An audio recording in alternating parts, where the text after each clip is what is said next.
Who would have thought that the one to bring down the Remembrance flagship wouldn't be some cosmic horror Leviathan or a fallen Aeon from a forgotten universe? Yep, it's none other than King Pom-Pom.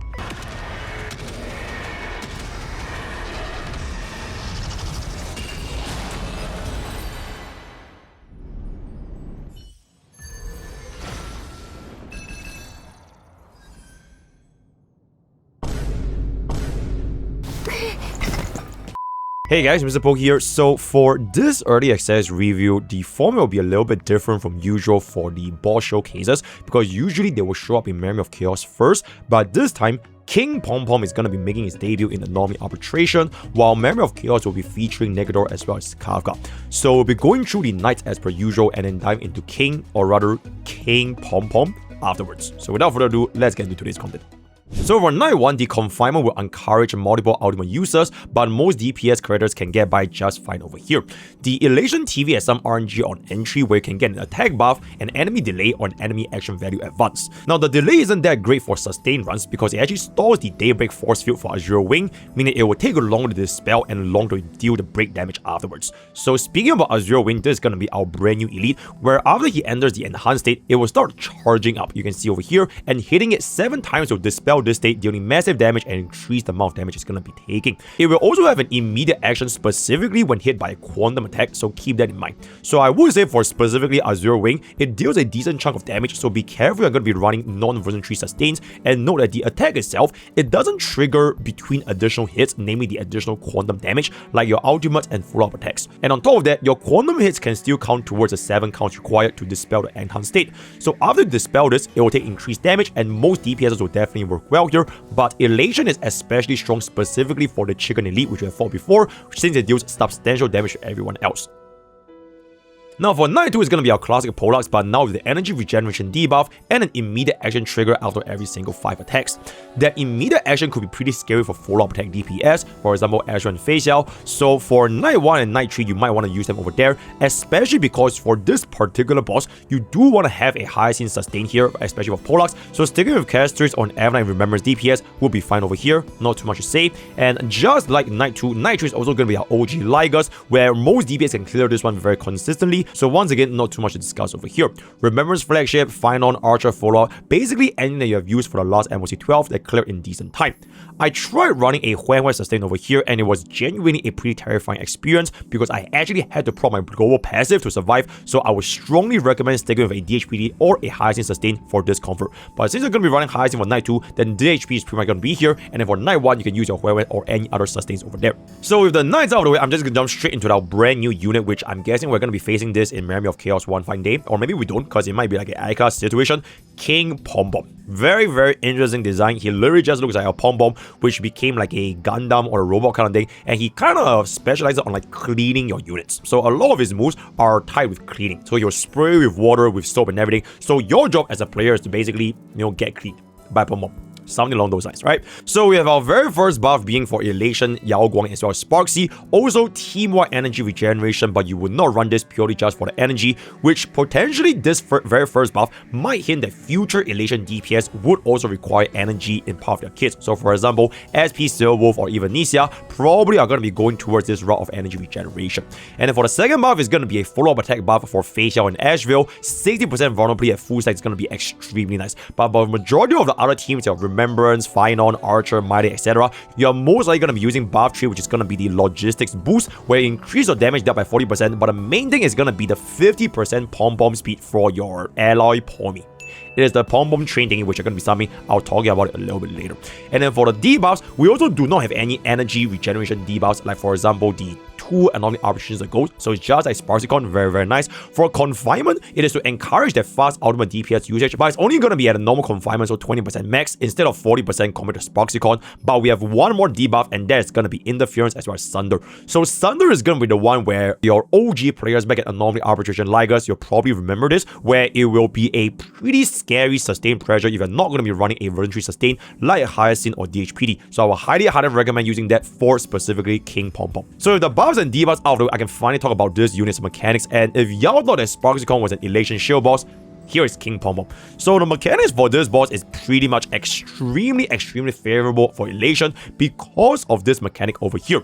Also, yes, for the very first time ever since version 3, the Remembrance flagship is getting a 5-cycle clear to full clear with E0S1, which is kind of crazy. So, the thing with King Pom-Pom is he has this debuff or rather buff called Lasting Anti-Back, where you do have an up to 90% damage reduction, exactly like Pollux's back then when he first launched. Now, this is gonna be for Phase 2. Phase 1 is gonna be 30%, so it's still gonna be okay, but you can remove this step by step purely from your own Pom-Pom's enhanced action. So how exactly does this work? We're going to talk about it right now. So essentially, you will dispel this with the Pom-Pom train, which is the ally Pommy, which is summoned by King Pom-Pom himself. So you can see from this effect right here, you will basically need your ally Pommy to do its enhanced basic attack, which is going to be the water jet spray, to remove one out of the 2 stacks. So phase 1, every single stack is 30% damage reduction, and then phase 2 is going to be 45% each stacks. So in order to get a Pom-Pom to get the enhanced basic attack, it is only affected by this thing called the charge, which is obtained via punch line generation. And no, having dance does not bring up the action value for your ally Pommy.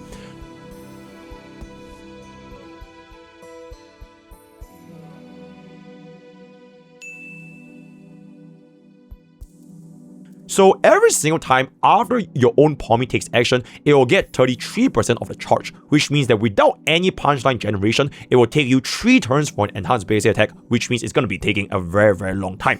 Now at 20 stacks, you will then deal EBA, which will dispel 1 stack and deal a decent amount of true damage. But luckily for us, even if you do not run an Elation flagship, there are a lot of ways to actually obtain punchlines from this specific boss fight, mainly from interacting with King Pom-Pom himself, such as for example 3 punchlines from Pom-Pom's AoE gun attack, which is going to be, a little bit of inspiration from Kafka, and 5 from defeating his summoned Pommy trains. So it doesn't really take that long even for non-Elation teams, but you're definitely going to be clearing this much faster if you do use Elation.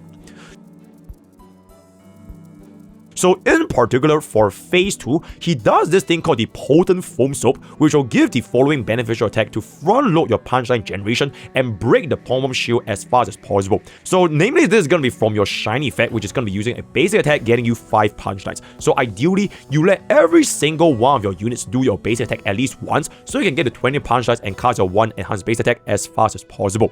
Also, it is going to be extremely recommended over here, unless you're using follow-up attack or elation, you do not want to use any other buffs except for buff 3, because that will directly buff your ally Pommy speed, which will mean that you can dispel this lasting anti-back as fast as possible. Now, we have a couple of bonus tech over here before I show you guys the actual run itself for the entire Anomaly Arbitration. First of which is going to be the RMC technique store. So for RMC specifically, you can use this to store Pom-Pom's action value advance, meaning that if you have enough damage, you can completely skip phase 1's anti-back and jump straight into phase 2. This can also be seen from other action value delays, for example, maybe Sampo or even Well Yang's domain, but namely you are going to be using RMC quite a bit, especially for those 0 cyclers. And another tech is going to be your imaginary break, because King Pom-Pom is actually weak to imaginary, so you can theoretically apply a very fast imaginary break with, like, let's say for example Dahlia, Run Mei, Fuke for extremely high witness break efficiency, so you can once again cut his phase 1 and jump straight into phase 2.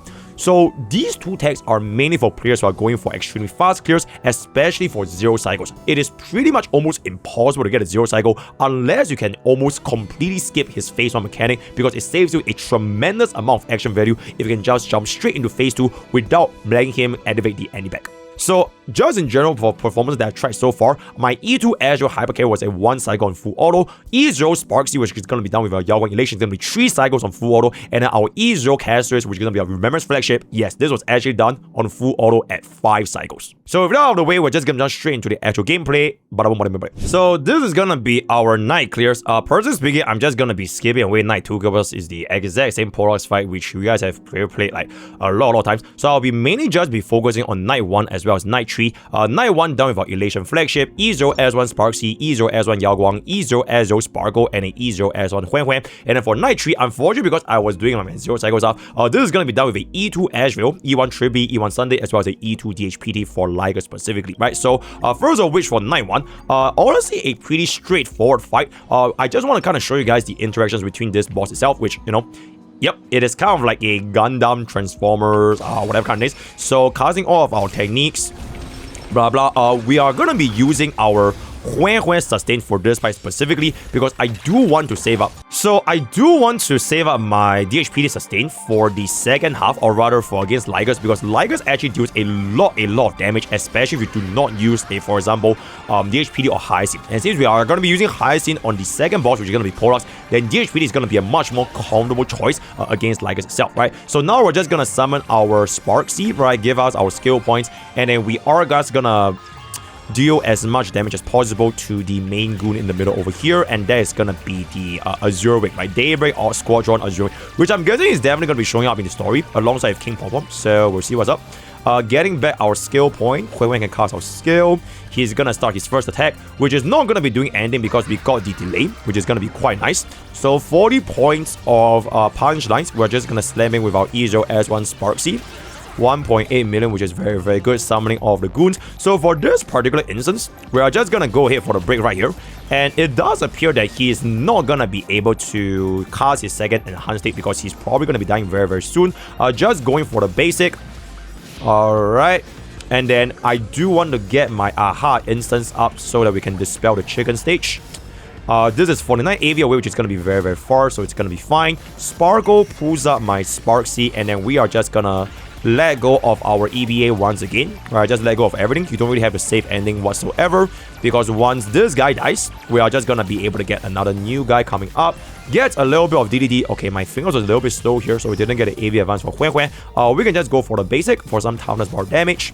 Yao Guang cast the skill, and then once this elation instance goes, then the chicken is gonna be dispelled, so it's gonna be fine. Alright, so that's the damage that we're gonna be seeing first, and then after that hit, he's gonna start transforming, but I think bro is gonna die right here, so it's not gonna be that bad. Alright, 1.6 million. Dispels the state. Alright, we all gain 10 punch lines. Just do another elation ultimate, and then we are just gonna slam all this in. Hopefully it deals with the Azure Wing right here, so that we can get our chicken guy to cast the thingy on the next wave. This is gonna be fine, and then we're just gonna mainly focus on the little machine in the middle. So the Azure Wing on the left hand side is definitely gonna be dealt with right here. Okay, that's a shit ton of skill points over there. 1.1 million. Automaton's attack is gonna increase, which is fine because that's gonna be purely RNG. And then once the chicken guy comes back in, alright, he's gonna do that. And then he will start doing get hype, and because we did get our punch line off, we're gonna do a decent amount of damage. And you can see the damage over here when you're running a version 1 sustain like Huohuo, it is honestly quite scary. So I'm really glad that Huohuo is gonna be getting the buff, so the sustain pressure is probably not gonna be as scary going forward in the future, right? So we're just gonna keep getting hit over here, and then we'll just dispel that very quickly with our 64 punch line Aha instance, so it's gonna be okay. Okay, so this is gonna be the Daybreak state, which I hope that I can show you guys after this animation goes away. Alright, 1.5 million. This is gonna dispel, gets 10 punch lines. Okay, so you can see over here, this is where he is gonna be immune to toughness bar damage, and the only way to help him dispel this state is to hit him 7 times, inclusive of quantum damage. You can see, if you are gonna be a quantum unit, if you do this thing will light up, which is gonna be warning you. He's gonna hit you back with a immediate action.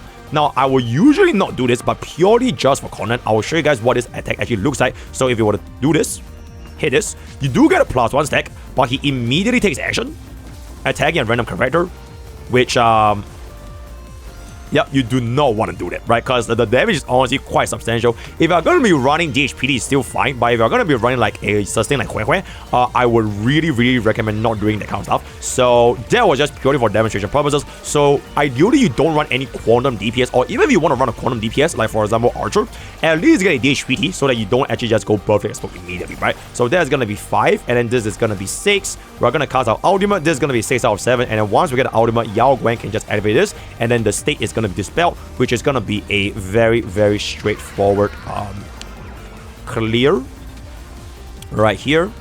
Alright, so this is going to be dispelled. Alright, very nice. Okay, so now his type range is going to be reduced, so it's going to be a lot easier to deal with his damage right now. He's going to hit this over here, which is fine. Just deal a little bit more damage. Okay. And he's going to hit the targets, which is going to be very good. Pulls up my Sparxie. gets us a little bit more skill points. I don't think we're going to be able to zero cycle this from what it looks like because the bosses are going to be really, really beefy. And unfortunately, my punchline aha is still going to be quite far away. So it is what it is. Let's just jump in right now with whatever we have. That's going to be 1.5. Yao Guang, we have the cast of skill here. And then for this aha action with 80 punchlines, we should be dealing more than enough damage to get us a almost zero cycle clear. Everyone here is E0, so if you have any vertical investment, for example, like E1 Sparkle or like E2 Sparkle, it probably would get a zero cycle in any case, right? We're just going to continue on. This is going to recover. Alright, and then he is going to hit his target, which is a free 270k, which is very, very nice. And then we're just gonna get a little bit more over here. Unfortunately, we're a little bit low on skill points, but it's okay. Alright, then once we go for the basic, Huohuo is gonna go for the basic, and then once this punchline activates, we are definitely gonna be able to just deal with this one final hit. Alright, that's gonna go. Gets an aha instance, bounce attack goes in, and that's gonna be 1.1 million, getting us the one cycle dispatch for the first night, right? So generally speaking, if you're gonna be running a non-virgin tree sustain, it might be a little bit scary, especially if you proc the Azure Wings counter attack. So if you are gonna be doing that, I would say between all 3 nights, Night 2 should be on the highest scene. Night 3, I would recommend running DHPT just because Liger is a little bit more damaging. So Night 1 is going to be the one where it's going to be a little bit more comfortable, especially if you're going to be running the Elation flagship, right? So Huohuo was still able to sustain all the teams over here, right? This is going to be E0 S1, right? E0, E0, E0, E0 S1, E0 S1, and this is going to be our E0 S0 Sparkle, right? Now going on to Night 3, like I mentioned, I'm just going to skip Night 2 because you probably have seen Polux enough. It's not a very interactive boss, just from Remembrance flagship, it's going to get added over and done with. So for Night 3 specifically, I'm just going to be showcasing the Hyper Carry Ashveil running a DHPT. We are definitely going to be dealing a tremendous amount of damage, but also just to do a little bit more of what Ashveil is capable of. But once again, like I mentioned, because this is going to be an E2 Ashveil, do not expect this to be a performance. If you're going to be running an E0 Ashveil against Ligers, it could probably still work, but do not expect a clear as fast as what we're going to be seeing over here, right? So with that out of the way, I'm just going to be going for this so that we can get ourselves the mark. And then we're going to activate our E2 DHPT, which will give me another instance of the mark. And because the beta, right? The beta target, it will always transfer. So you don't really have to worry about running out of the mark at all. So it's not something like Tobas where like the mark goes away, you have to like manually force switch. So just jumping back in gets us the damage immediately. This is before Sunday's buff, so we are going to be having quite a lot of damage, dealing 3 targets immediately, which is part of Ashveil's kit. Very, very nice. This gets the break. DHPT is going to go back in, and then we should be able to kill the guy over there. Gets off the pop.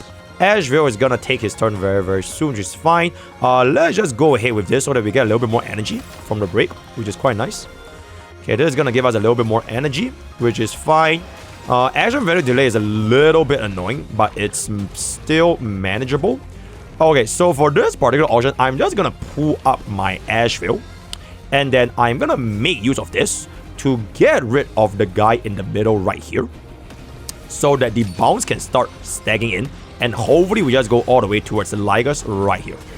Okay, very, very nice 1.8 million. If this was easier, we probably won't have enough damage. But now that we do, we can just get back ourselves the energy regeneration from Sunday. Tribbie is going to let go of the follow-up, which is going to be one of the follow-up attack from Ashveil. And then we're going to activate our ultimate again, which will cast another follow-up attack on Ashveil. Alright, so we have one more left, and then we can just continue on with our skill. Okay, we are going to save this for this follow-up attack, then activate this so that we can have a 100% efficiency for all of our follow-up attacks. Right, so this counts back in. Alright, very, very nice. 1.5 million. Gets another follow-up from Tribbie, which is going to get that, and we're just going to get another follow-up from DHPT. Ideally, actually wait for our dragon, since we get a little bit more value from E2, but it's okay. And then Tribbie is going to follow-up attack. So we are going to get our Ashveil back to roughly 1/4 of our max energy. Continue to basic till we get more energy for Ashveil. He is going to summon his goons, which is fine. Action value advance. This is going to hit Sunday. Dragon is going to go in, which gives us a little bit more energy. So for this particular instance, I actually want to do this, so we can get a little bit more energy with Ashveil. So this will give us the first War Armor break, which will get our first damage. And then from this, we can just deal with the goons right here, getting the transfer.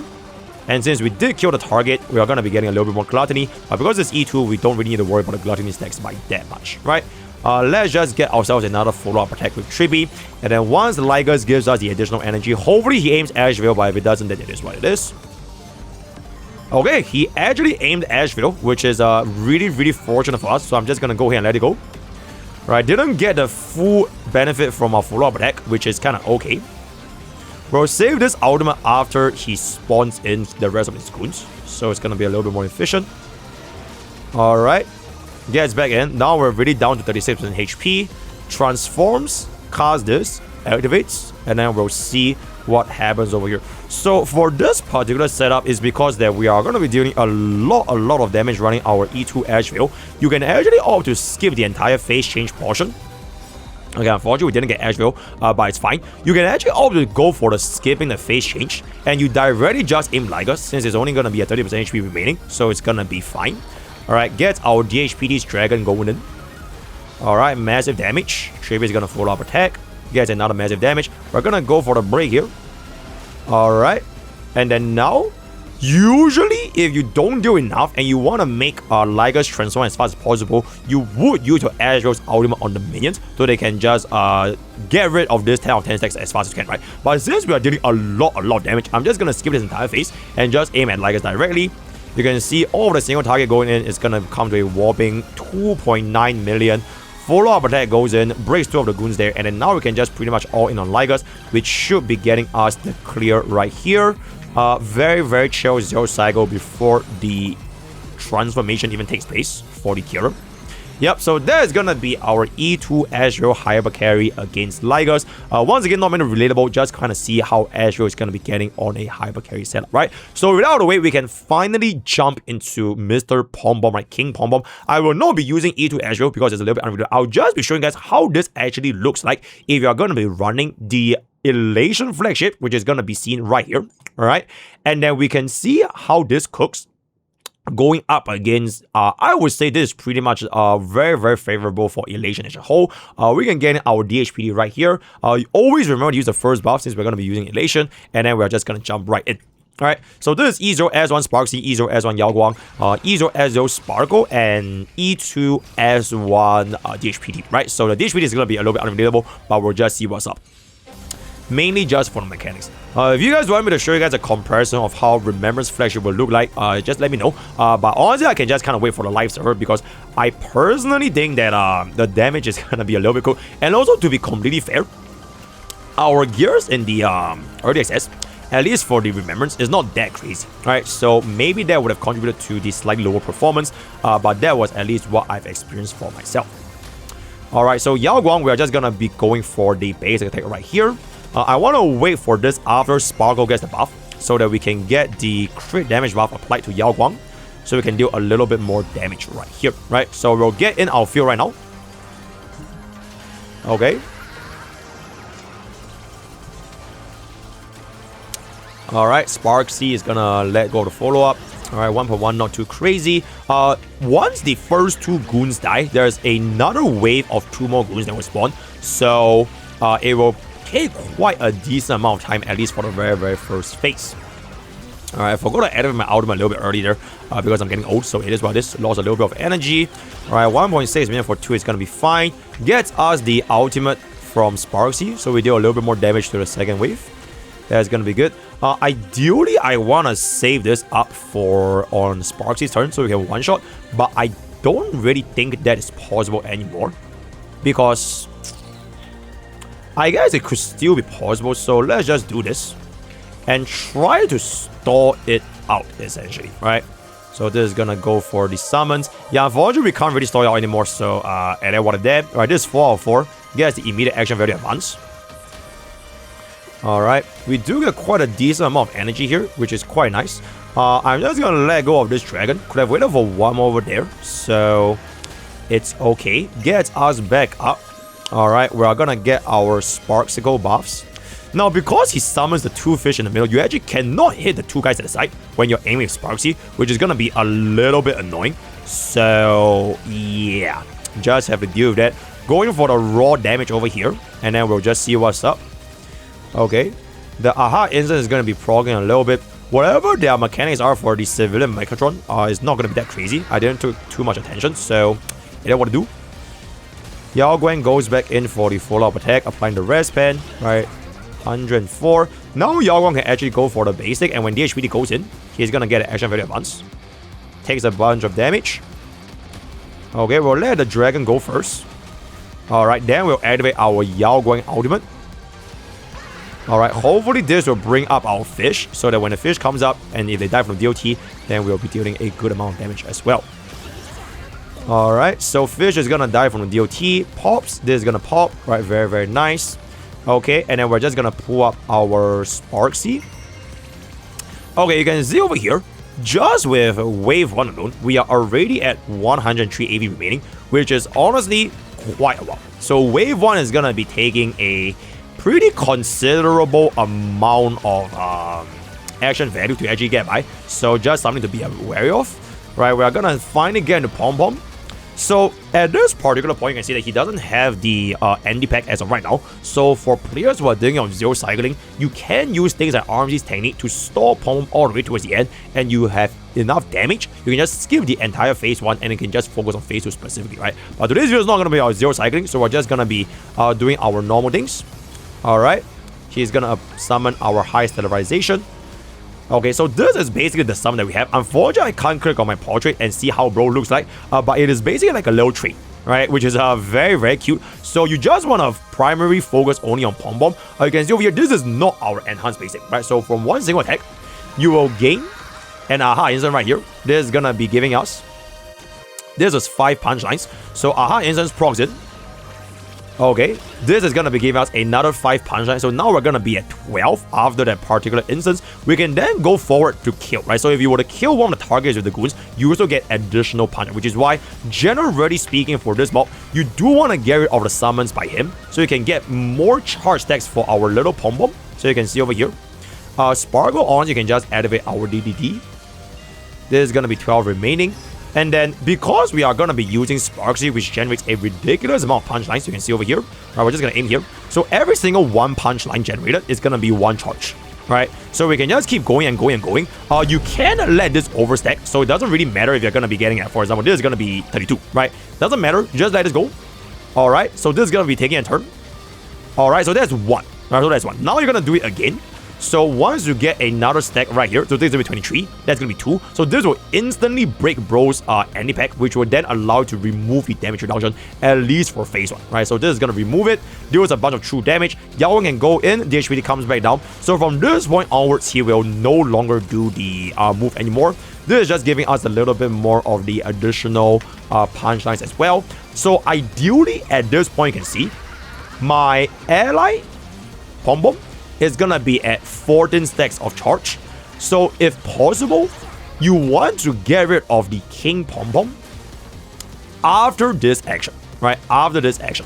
So this is gonna be 21. If you have enough damage, you can actually kill this phase 1 and jump straight into phase 2, where this attack can actually immediately break off one of his charge. But because we're going to be running the Elation Flagship, we actually generate a lot of punchlines anyways, so this is fine, right? We're just going to do our true damage. It is not a lot, but it's still a little bit more. Activate our aha instance. So this is going to be 5 punchlines because we got a kill.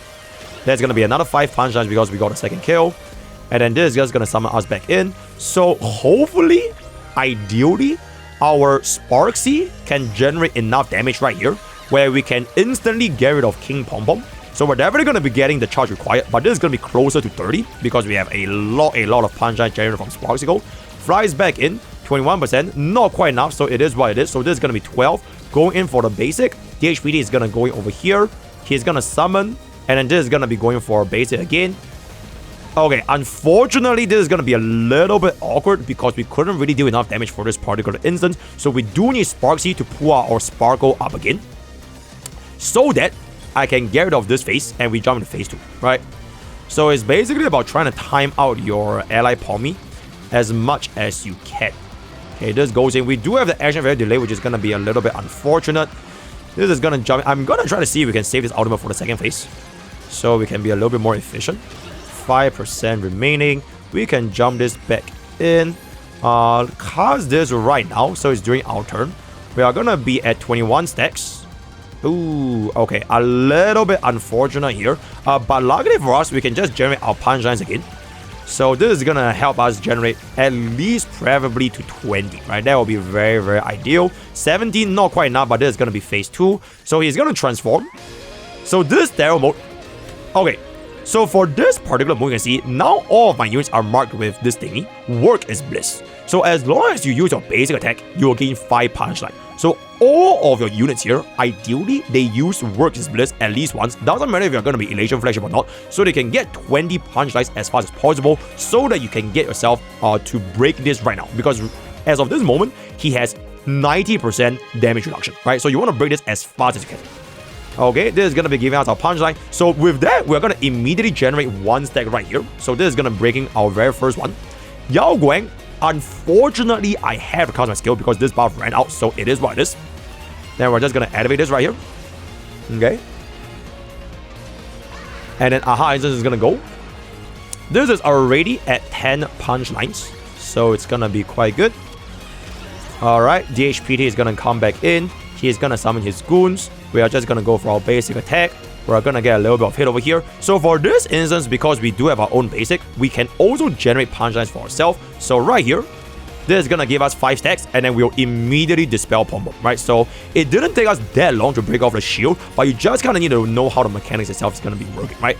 Okay, so that is basically Bro's ultimate, where he is gonna start charging and do a very, very cinematic scene, which I'll just show you guys how this looks like over here just for the purpose of content. But generally speaking, you should be aiming to deal with this guy as fast as you can so that, you know, you don't have to deal with the ultimate damage, right? But since we're going to be running DHPT, the damage over here is not going to be as big of a consideration, right? And the majority of our damage is going to be focusing from all of our punchline damage. So if you can kill the 2 goons, it will be purely single target, which is going to be very, very nice for our bounce. Okay, this is going to just do a little bit more true damage. And then we're just going to activate our ultimate. 83 punch lines, very, very nice. Unfortunately, we can't really kill these 2 guys, but hopefully Yao Guang's elation skill can get rid of them so that we can just slam all our Sparxie bounce against King Pom-Pom itself. Alright, this flies in. So that's going to be single target. 2 million damage. Unfortunately, not quite enough to get ourselves the 2 cycle dispatch. We'll just cast this right here. DDD comes in, but also not quite enough. So, yep, that is pretty much how this entire boss fight is going to be going. We're going to get a little bit of hit, 3 cycle dispatch over here. Comes back in for the basic, right? We are just going to summon our guy over here. Gets in our rest pen on the other 2 fields. And then I think we should be able to see the Pom-Pom ultimate, because I don't think my Sparxie actually kills here. Okay, 20%. Alright, this is going to be a little bit more. Okay. I am just going to intentionally not kill so that you guys can see Bro's ultimate damage, right? So I'm just going to go for a basic and you can see what's up. Okay, we go for a basic, and then this is going to be King Pom-Pom.